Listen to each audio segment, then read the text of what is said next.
네, 오늘은 최근 들어서 주가가 많이 떨어지면서 투자를 하시려는 분들이 꽤 많은데요. 네. 투자를 하려면 어떤 투자 전략을 가지고 시작하면 좋은지, 그리고 나는 전혀 경제에 대해서 모르겠다. 그런데 투자를 하려니까 어떤 걸 좀 알고 시작을 하면 좋을지, 네. 그런 그 투자를 하기 전에 반드시 좀 알아야 되는 지식들에 대해서 좀 전반적으로 좀 알아보는 시간을 갖도록 하겠습니다. 그럴까요? 제가 요즘 아주 교수님께 제대로 된 투자자의 자세에 대해서 정신교육을 받고 있다 이런 생각도 드는데요. 일단 투자라는 건 이제 미래 어떤 경제 상황을 좀 그렇죠. 봐야 되잖아요. 초보 이 투자자들이 네. 그 어떤 경제를 이해함에 대해서 있어서 뭐부터 아는 게 좋을까요? 뭐 이자 얘기부터 한번 해볼까요? 소위 이제 금리라고 부르는 이자율이 네, 요새 많이 떨어졌죠. 그렇죠. 제로금리 시대가 네, 제로금리 열린 지가. 시대, 미국이 뭐 제로금리까지 갔고 네. 우리나라는 1% 미만으로 떨어져서 0.75% 이렇게 얘기하는데 네. 0.75%라는 무슨 의미일까요? 0.75 거의 뭐 은행에다 놔두면 이자를 기대하기가 네. 쉽지 않다는 얘기잖아요. 0.75%면 1억을 은행에다가 예치시켜 놓으면 1년에 받을 수 있는 돈이 얼마가 되나요? 또 모르겠어요. 예, 얼마 안 되죠. 75만 원? 네, 1년에. 네, 1년에 1억을 예치시키면 1%면 100만 원이니까 네. 0.75%면 75만 원 정도 되는데 그게 다가 아니죠. 네. 75만 원을 다 또 받나요? 세금 내야 네, 되잖아요. 세금을 또 예. 이자 소득세에서 뭐 16%인가 뭐 이런 거를 또 떼게 되는데 네, 그러다 보니까 1억을 맡겨도 도저히 이거 의미가 없다. 그렇죠. 그 뭔가를 좀 은행이 아닌 데서 돈을 좀 벌어봐야 되겠다고 생각을 하는데 여기서 간과하시는 게 뭐냐면 은행 이자가 낮다라는 거는 낮은 이유가 있는 건데 네, 이자율에 대해서 좀 고민을 해보면 1%로 돈을 빌려줘도 그 돈을 가져다 쓸 사람이 없다. 그 네. 무슨 얘기냐면 1%의 돈을 빌려서 2%, 3%의 수익을 낼 사업이 많다 그러면 많이들 할 텐데 네. 그 금리가 낮은 거는 경제 상황에 맞물려서 낮기 때문에 그러면 은행에 가면 0.75%를 받는데 주식을 해서 내가 몇십 퍼센트를 벌어봐야 되겠다. 그게 가능할까요? 이론적으로는? 그럴 수 있고 아닐 수도 있고 그렇죠. 네. 예. 그래서 일단 투자를 할 때는 벤치마커라고 그러는데 내가 기준이 되는 거 보통 사람들이 은행에 가려고 그러다 보니까 너무 낮으니까 그러면 은행이 아닌 데로 가야 되겠다. 그럼 반드시 고려해야 되는 거가 이자율이 높아지는 거, 수익이 높아지는 데로 가려면 반드시 수반되는 거는 리스크죠. 네, 위험성이 네. 더 커진다라는 이런 게 있죠. 그래서 그 금리를 놓고 보더라도 이자율도 우리가 과거에 한번 경험을 했었는데요. 시중은행 그래도 안정되어 있다는 시중은행이 있고 비교적 금리를 많이 주는 저축은행이 있고 그런데 이거에 대한 그렇습니다. 선택도 어떤 기준으로 보통 하시나요? 금리를 저축은행이 일반적으로 금리를 그래도 높게 주는데 네, 뭐 약간 높더라고요. 네. 네. 근데 여기는 어떤 신용등급이나 이런 위험성에 있어서 잘못하면 과거의 저축은행 사태 같이 돈 집어넣은 거를 보호를 못 받아서 그래서 예금자 보호법이라는 게 있어서 5천만 원까지 그렇죠. 한도 내에서는 보호해주고 있죠. 그래서 우리가 투자를 하려면 기본적으로 이자율이 어떻게 되고 있는지를 감안을 해서 네.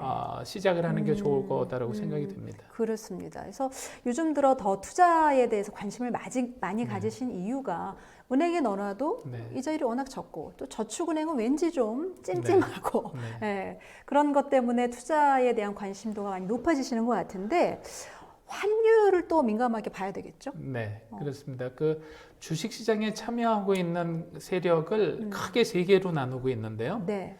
좀 더 자세하게 나누면 이제 네 등급으로 네 부류가 있는데요. 첫 번째는 그 기업을 경영하려고 하는 오너 그룹들이 있고요. 네. 이 사람들은 주식을 절대 안 팔겠죠. 그렇죠. 예. 네, 주인이라고 하는 오너 그룹들을 빼고 나면 크게 세 부류로 나누는데 잘 아시죠, 우리 네. 원장님도? 예, 예. 저 네. 뭐 개인, 네, 개인. 외국인, 요새 운동하느라고 바쁜 개인들이 있고요. 또 외국인, 그다음에 기관 투자자. 네, 국내 기관 투자자 이렇게 해서 그 오너 그룹들은 주식 거래를 안 한다 그러면 세 그룹에서 들어가서 해야 되는데 개인들은 외국인들하고 좀 다른 게 있습니다. 외국인들은 두 가지 요소가 동시에 있는데요.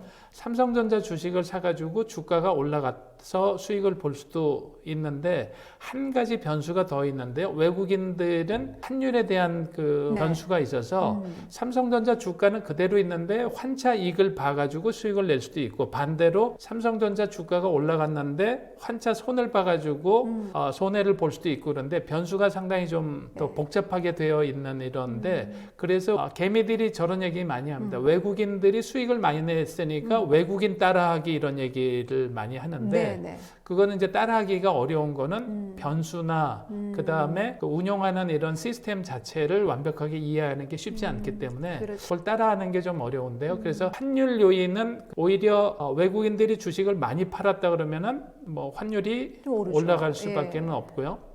그래서 그 부분을 경알못들은 네. 이해를 잘 못하실 수가 있는데 네. 주식은 외국인들이 한국에 들어와서 주식을 사더라도 달러를 가지고 미국 사람이 주식을 사더라도 원화로 바꿔서 우리나라 돈으로 삼성전자 주식을 사야 되고 다시 팔고 나가려 그러면은 원화로 파는 거를 달러로 바꿔서 나가야 되니까 그렇죠. 주식을 많이 팔게 되면 그 나라로 송금을 하려고 그러면은 그 나라에 그 외환이 많이 필요해지니까 수요가 많이 늘어나니까 네, 네. 환율이 상승하는 이런 게 있게 되는데 그리고 전반적으로 환율이 높다 낮다를 가지고 주식시장이 어떻게 활용을 하게 되냐면 요번에 삼성전자 1사분기 실적이 예상 밖으로 선방을 했다 그래서 네.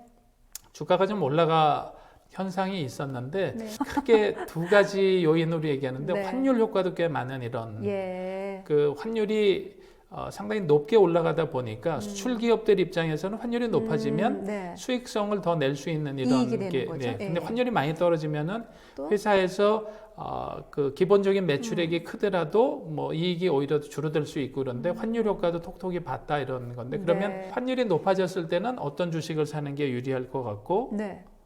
환율이 환율에 따라서? 높다 그러면 네. 만약에 주식 투자를 한다 그러면 수출 주도형 기업들이 그렇군요. 유리해질 수가 있겠죠. 아, 네, 그다음에 네. 환율이 많이 떨어져 있다 그러면은 아. 내수용으로 우리나라의 네. 원화의 가치가 그래서 기본적으로 금리는 낮다라는 거는 내가 투자를 하더라도 기대 수익률을 좀 낮춰야 되겠다. 어느 정도를 세팅할 때 그런 거에 바로메타가 될 수 있고요. 환율은 전반적인 흐름에서 수출 기업이 유리할지 내수 기업이 유리할지에 대한 판단도 되고 환율이 지나치게 올라가거나 내려가면 그걸 가지고 우리나라 경제 상황이라든가 세계 경제의 네? 위치가 어떻게 됐다는 걸 좀 알 수가 있으니까 오. 환율도 유심히 지켜볼 필요가 있는 거죠. 요즘에 뭐 종합 주가 지수나 환율 매일매일 체크하시는 분들 많이 있으시고 환율이 많이 올랐다. 그럼 네. 그날은 여지없이 또 주가가 좀 네. 빠지고 이런 네. 것들이 있는데 좀 이해하는 차원에서 보셨으면 좋겠어요. 이 개인적인 질문인데 제가 이제 딱 작년 이맘때에 달러가 환율이 이제 떨어지는 거예요. 네. 근데 제가 미국에 조카가 있어서 네. 조카가 대학을 가거든요. 그래서 이모 장학금을 좀 주고 싶어서 네. 그때 달러를 많이 바꿨어요. 달러 네. 많이는 아니지만 좀 바꿔서 돈을 좀 버셨겠네요 최근에. 바꿨는데 또 그렇게 개인 투자자들은 오래 못 버티잖아요. 그래서 이게 조금 달러가 제가 작년 이맘때 130원대에 네. 산 것 같아요. 그러다가 1190원대에 네. 팔았어요. 네. 근데 뭐 이득을 봤죠. 이익을 봤는데 중요한 것은 이걸 갖고 있었어요. 갖고 있다가 이제 제가 이제 미국에 갈 때 가져가야 되겠다는데 증권사에서는 달러를 안 주더라고요. 네. 그래서 결국은 이걸 보긴 했지만 비싸게 결국은 달러로 네. 사서 가지고 가게 됐거든요.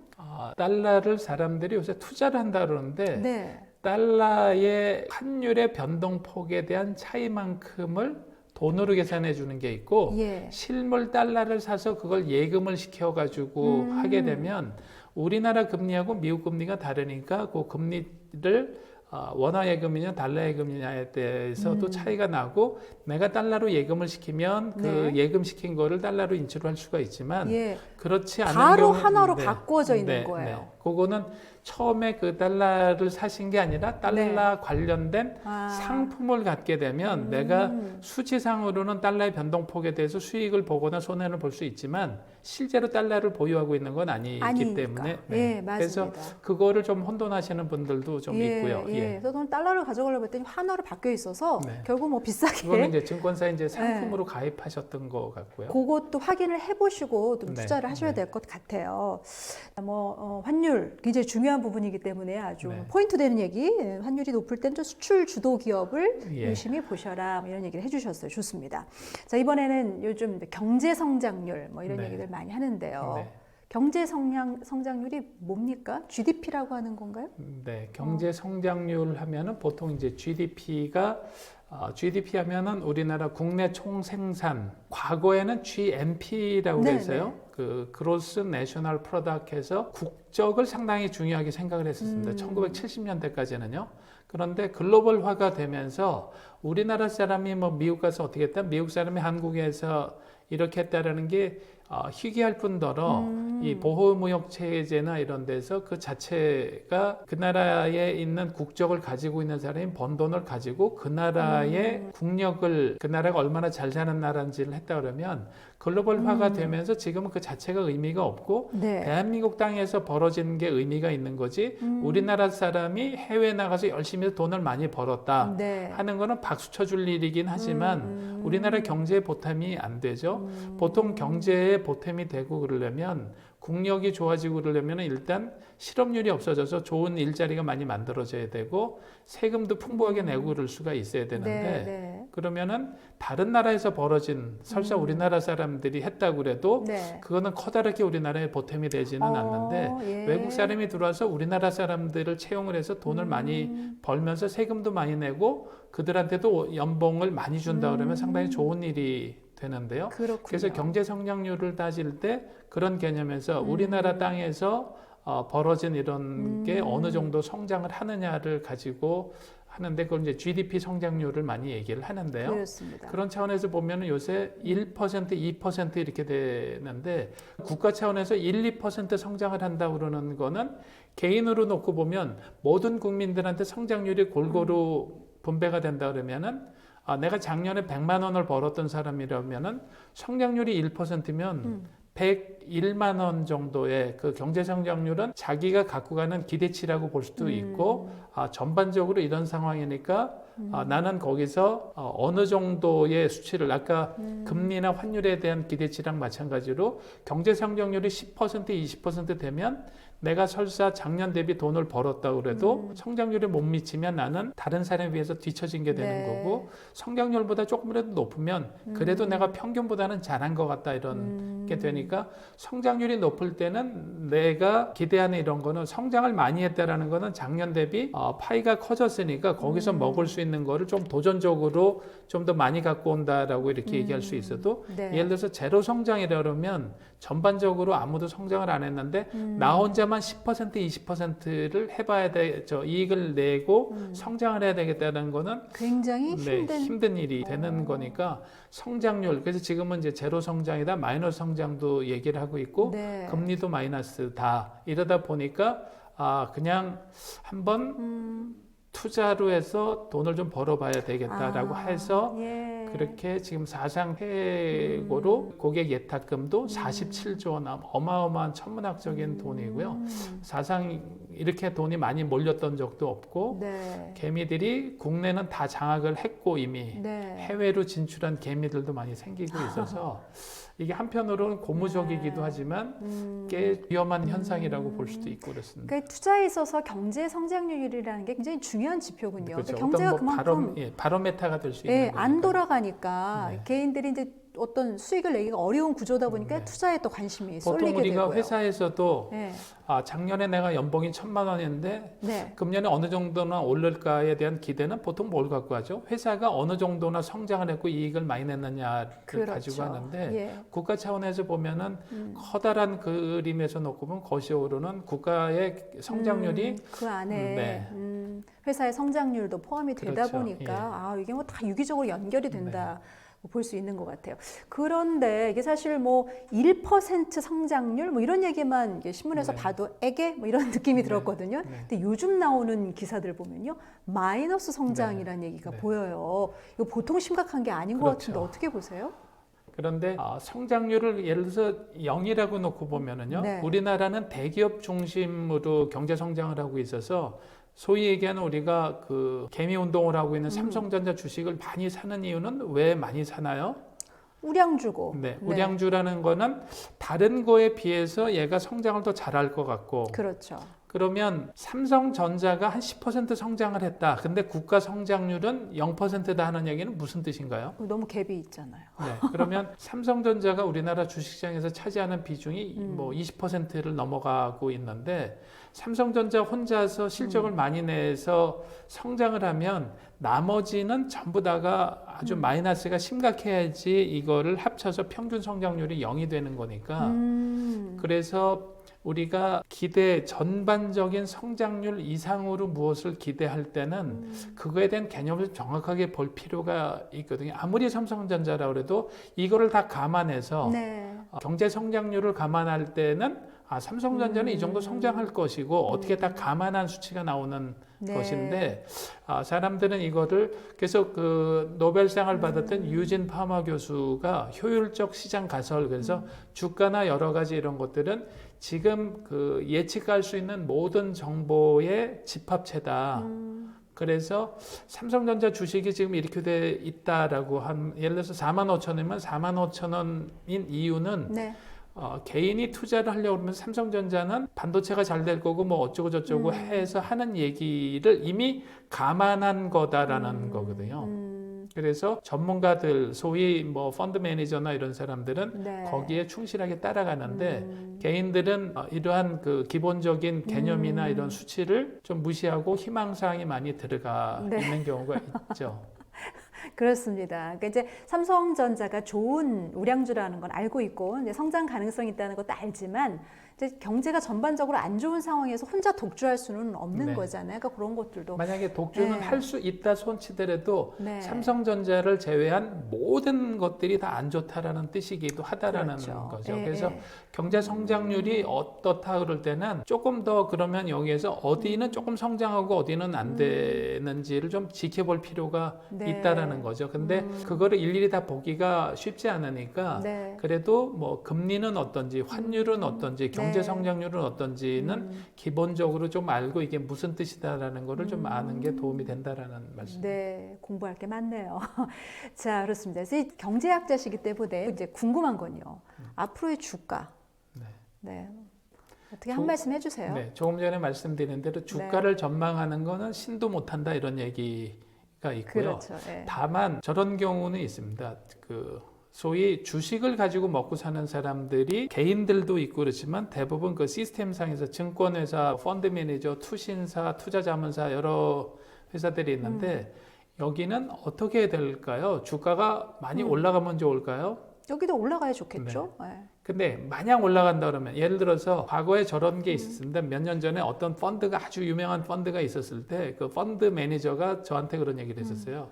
저한테 돈을 맡기면 제가 돈을 많이 벌어들일 수 있는데 개인들이 해서 좀 걱정이다. 그래서 제가 이렇게 질문했습니다. 그러면 대한민국의 주식 투자하는 모든 사람들이 당신한테 모든 돈을 다 맡기면 누구 돈을 벌어줄 거냐? 그러면 한 방향으로 갈 건데 그럼 대한민국에서 주식을 하는 모든 사람들이 한꺼번에 모여서 삼성전자 주식은 올라갈 거야. 네. 그러면은 거래하는 사람이 없을 거고요. 그럼 올라갔다고 치고 그럼 이 사람들이 팔아야지 네. 수익을 내는데 그 국민이 딱 한 방향으로만 있다 그러면 한 펀드가 한다 그러면 상대가 없다 그러면 어떻게 돈을 벌 수 있을까요? 그러네요. 그래서 그렇게 되면 증권사나 이런 투자자문사가 먹고 살기가 상당히 힘듭니다. 한 네, 방향으로 네, 가게 네. 되면 그래서 이제 보통 이렇게 해야죠.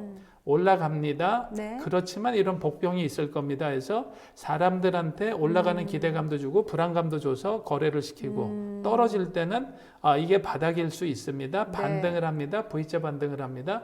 이런 식으로 해서 내려가는 거에 대해서 그런 부분들을 조금 상쇄시키고 그러는데 최근 들어서 개미들이 많이 들어가면서 조금 위험해 보이는 징조가 나타나는 게 또 뭐가 있냐면 네. 우리 원장님도 많이 해보셨다라는 그 인버스라는 거. 그렇죠. 반대. 인버스는 어떻게 하면 수익을 내는 거죠? 주식 주가가 시장이 떨어져야. 떨어지면 예. 올라갈 때는 내려갈 때는 올라간다고 반대로 가는 거죠. 인버스라는 뜻이 반대니까요.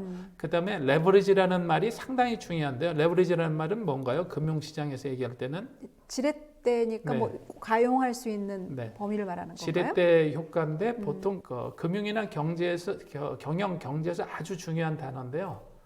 빚내서 하는 겁니다. 네. 집을 살 때 1억짜리 집을 살 때 5천만 원 내 돈을 내고 5천만 원 은행에서 빌려는 거. 네, 이거를 네. 레버리지 한다고 그러는데 네, 네. 내가 돈이 1,000만 원 있는데 돈을 좀 많이 벌고 싶으면 돈을 그 자기가 주식이 올라갈 거다라고 확신을 하면 돈을 빌려가지고 이자 조금 내고 수익을 많이 내서 이렇게 하면은 네. 수익을 많이 낼 수 있을 거라는 게 이제 레버리지죠. 그런 것들이 이제 금융 상품으로 많이 나와서 주식 시장에도 있는데 네. 그 인버스를 하는 거꾸로 되는 경우에 돈을 버는 것도 레버리지 상품으로 만들어 놨고 처음부터 그냥 레버리 올라갈 때도 요새 뭐 광고에도 많이 나오는 더블로 가 뭐 이런 식으로 네. 묶고 더블로 가. 네. 2배로도 벌 수 있고 3배로도 벌 수 있는 이런 상품들이 예, 있는데 이거는 네. 소위 얘기하는 프로들, 선수들이 하는 건데 개인들이 어마어마하게 많이 들어가서 레버리지나 인버스 쪽으로 많이 들어가 있는데 이런 부분들은 조금 더 위험해 보이는 징조이기도 한데요.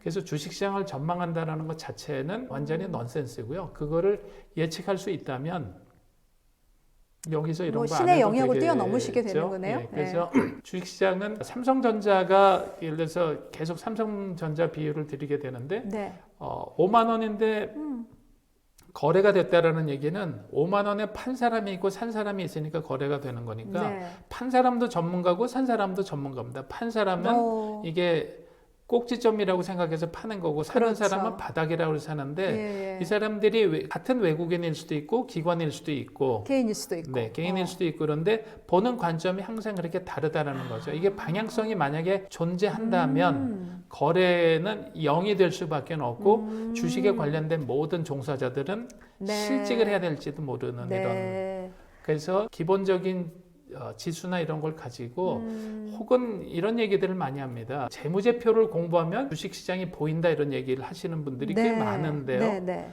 회계학 박사나 회계 전문가는 떼돈을 벌고 있을까요? 그래야 되는 거 아닌가요? 네. 그런데 네, 그런데 뭐 별로 그렇지는 네. 않은 것 같고요. 지난번에 잠깐 말씀드렸던 액티브 펀드라고 해서 액티브 투자자라고 하는 거는 시장에서 지금 평균 상승률을 5% 정도 버는데 나는 50%좀 벌어봐야 되겠다. 네. 시장의 평균 수익률을 엄청나게 상회해 보겠다라고 하는 사람들은 전문가들일까요? 비전문가들일까요? 글쎄요. 비전문가. 네, 전문가들이 보통 나는 쪽집게고 나는 네. 신의 손을 가지고 있으니까 내가 찍은 종목은 이렇게 될 거니까 날 따라와라 이런 식으로. 근데 이런 사람들이 의외로 예. 시장보다 훨씬 더 수익률이 낮다라는 그런 네, 데이터. 그런데 이게 이제 뉴욕에 있는 월스트리트에서 뉴욕 증권거래소가 개장할 때 이벤트성으로 몇 번 했었던 건데요.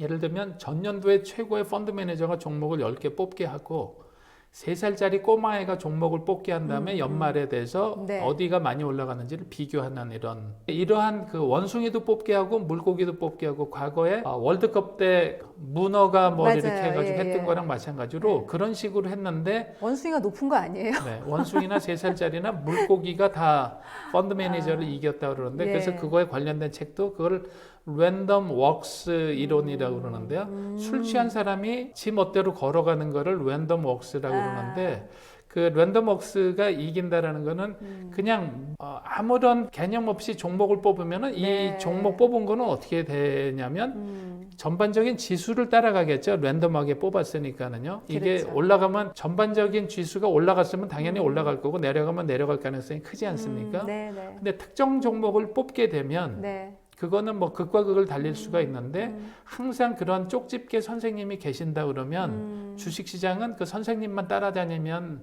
되겠죠. 그렇죠. 추종자들이 많죠. 네, 그렇게 되면 또 어떤 일이 되냐면 최고로 모든 종목을 쪽집게로 올라가는지 내려가는지 아는 사람이 생긴다 그러면 조금 전에 말씀드린 대로 네. 모든 사람들이 그 사람만 따라가면 그럼 그 사람은 누구한테 돈을 벌 수 있나요? 한 방향으로만 간다 그러면 네, 네, 네. 그래서 주식시장의 주가를 전망한다라는 거는 사실은 무의미하고요. 애널리스트들이나 이런 그 전문가들도 주식시장을 전망하면 살짝 뒤를 흐려놓습니다. 네. 이럴 수도 있습니다. 저럴 수도 있습니다. 이렇게 하는데 보통 사람들은 확증 편향이라든가 자기한테 유리한 정보만 받아놓고 저 전문가가 이렇게 얘기해서 이렇게 얘기하지만 잘 들어보면 네. 양쪽을 다 얘기하고 있습니다. 올라갈 수도 있고 내려갈 수도 있습니다. 그렇죠. 근데 어쩜 그게 가장 정확한 말이네요. 그렇죠. 어떤 때는 네. 반대로 얘기하죠. 내려갈 수도 있고 올라갈 수도 있습니다. 뭐 그렇게 하는 거기 때문에 예. 시장을 예측한다는 것 자체는 좀 어렵다. 넌센스다 이렇게 예, 보입니다. 그리고 그래서 이제 주식 시장을 뭐 제로섬 게임 뭐 이런 얘기도 네. 하잖아요. 예. 근데 그 주식 시장에 그 종사하고 계시는 분들은 그 말을 꽤 싫어합니다. 그래요? 네, 제로섬 게임 절대 아니다. 아니다. 그렇게 얘기를 해야죠. 왜 그러냐면 그렇게 얘기하면 내가 투자들이 위축되니까. 네.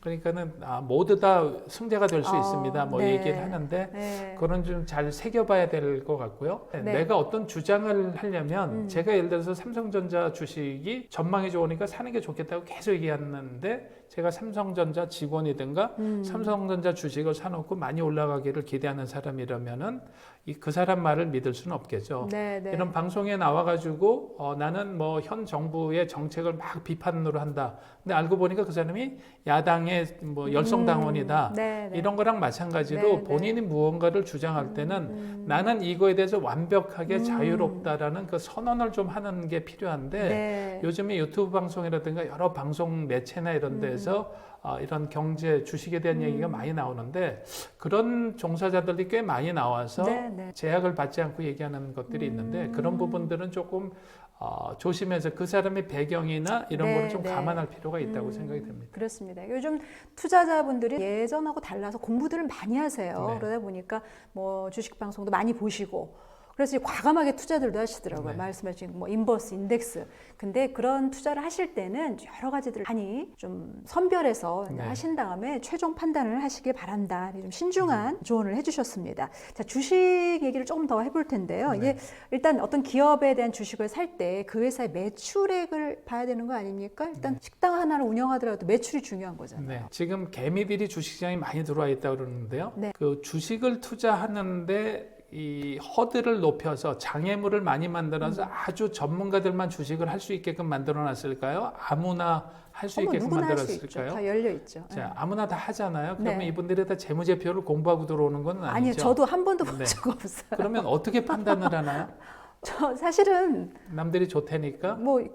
예, 기동량도 있고 차트. 저는 그래도 차트는 네. 보는 편이에요. 예. 네. 그런데 차트는 블랙스완도 얘기했지만 네. 예를 들어서 작년에 어떤 회사가 이런 흐름으로 움직였으니까 금년에 이런 흐름이 되니까 작년에 이랬으니까 금년에 이럴 것이다.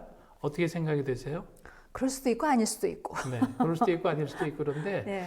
과거의 숫자나 과거의 상황을 현재에다가 작년에는 이 회사가 해외에서 수주를 많이 받아서 차트를 이렇게 그렸는데 금년에는 뭐 공장이 불이 나가지고 그 공장이 안 움직이고 있는데 차트가 이러니까 올라갈 것 같다. 그래서 사실은 저는 개인적으로 차트 분석에 관련된 건 전혀 저는 좀 부정적으로 생각하는 그래서 이게 펀더멘털이나 이런 블랙스완이나 팬데믹 상황이 왔는데 이 차트를 과거로 한다라는 거는 조금 좀 그런데요. 그래서 네. 재무제표를 말씀드렸는데 그럼에도 불구하고 주식을 하는 사람들이 뭐 많이 하는 얘기가 있습니다. 저평가됐다, 네네. 고평가됐다, 저평가됐으니까 사자 퍼 이렇게. 얘기하시잖아요. 퍼. 네. 예, 예. 그런 얘기를 많이 하는데 그 주식시장은 회사의 재무제표를 보면은 재무제표를 완벽하게 이해하려면 꽤 어렵죠. 오랜 네. 시간 동안 공부해야 되고요. 쉽게 뭐 매출액도 있고 영업이익도 있고 순이익도 있고 뭐 단기 순이익 네, 이라고 뭐 하는 여러 거죠? 가지가 예. 있는데 그럼 매출액이 높은 회사가 좋은 회사일까요? 이익이 많은 회사가 좋을까요? 어떤 회사는 100억의 매출인데 이익이 1억이고 어떤 회사는 50억 매출인데 수익이 10억이다. 당연히 이익이 많은 회사가 좋은 회사겠죠. 이익이 많으면은 좋을까요? 이익이 많으면 좋은 거 아닌가요? 네. 그 매출이 높은 회사하고 지금은 오토 플랫폼 기업들은 이익은 신경 쓰지 않고 매출액 경쟁을 하면서 1등을 하기 위해서 계속 이렇게 해서 그래서 그거에 대한 거는 인더스트리별로 네. 인더스트리별로 평가가 많이 다르기 때문에 그냥 안정돼 있는 산업군의 전통적인 산업군은 물론 이제 매출도 크고 이익도 크면 좋은데 이거는 요즘 나오는 산업군들은 상당히 다양하기 때문에 매출이 큰 게 좋은 거다, 이익이 큰 게 좋은 거다라고 딱 얘기하기가 얘기할 수가 없군요. 쉽지 않습니다. 다만 주식시장에서는 그래도 그 중에서 가장 중요하게 본다 그러면은 매출액이라든가 뭐 매출 원가라든가 부채라든가 여러 가지 숫자가 있지만 그 중에서 제일 중요하게 보는 거는 그냥 단기 순이익. 예. 회사가 뭘 해서 돈을 얼마를 남겼는지가 가장 중요한 수치인 것 같다. 네. 그래서 그걸 가지고 8, 90%는 그 단기 순이익 가지고 평가를 한다 그래도 과언이 아닌데요. 그래요. 그러면은 단기 순이익 하나만 알면은 그 회사의 모든 걸 알 수 있을까요? 그거는 또 다른 얘기가 되는데 조금 뭐 전문적으로 들어가면 영업외 수익이라는 게 있는데 아까 영업 외 수익. 네. 아. 그 단기 순이익은 내가 비즈니스를 식당을 하는데 식당에서는 완전히 적자를 냈는데 식당을 하는데 옆에 땅을 조금 사는데 그 땅이 올라서 그걸 팔아가지고 식당으로는 10억을 적자를 했는데 땅을 또? 20억의 이익을 해서 10억 흑자가 났다 그러면 회사는 내년도가 되면 땅을 또 파는 게 아니니까 내년도가 되면은 완전히 적자로 돌아설 수가 있는 거고요. 네. 그래서 단기 순이익은 여러 가지 문제점을 가지고 있는데 네. 여러 사람이 들어와서 그냥 쉽게 들어오게 하기 위해서 네네. 복잡하게 해놓지 않고 그냥 대충 우리끼리 단기 순이익이 가장 중요하다라고 생각해서 얘기를 하자. 조금 단순화시키고 극단화시키면 그렇게 되어 있는데 단기 순이익에 이런 것들이 다 포함이 되는 거군요. 네. 그래서 중요한 거는 그래서 M&A 같은 거 기업을 사고 팔 때는 단기 순이익은 별로 중요하게 생각을 하지 않고 네. 이 회사가 영업을 통해서 만든 이익이 얼마냐 기타 뭐 환차 이익을 받다든가 뭐 부동산 이익을 받다든가 이런 게 아니고 빼고. 본질의 이런 것들을 보고 그러는데요. 네네. 그래서 내가 재무제표를 공부했으니까 주식시장에 들어가서 여기는 퍼라고 그러면은 그 주가 수익 비율이 이익이 많이 났는데 주가가 낮으니까 여기는 그냥 사면 돼. 보통 퍼가 그렇게 낮은 많이 주식을 하죠. 사려고 그래서 하죠. 저퍼주가 저평가주다 이렇게 얘기하는데 예. 이것도 이렇게 얘기하기가 쉽지 않고요.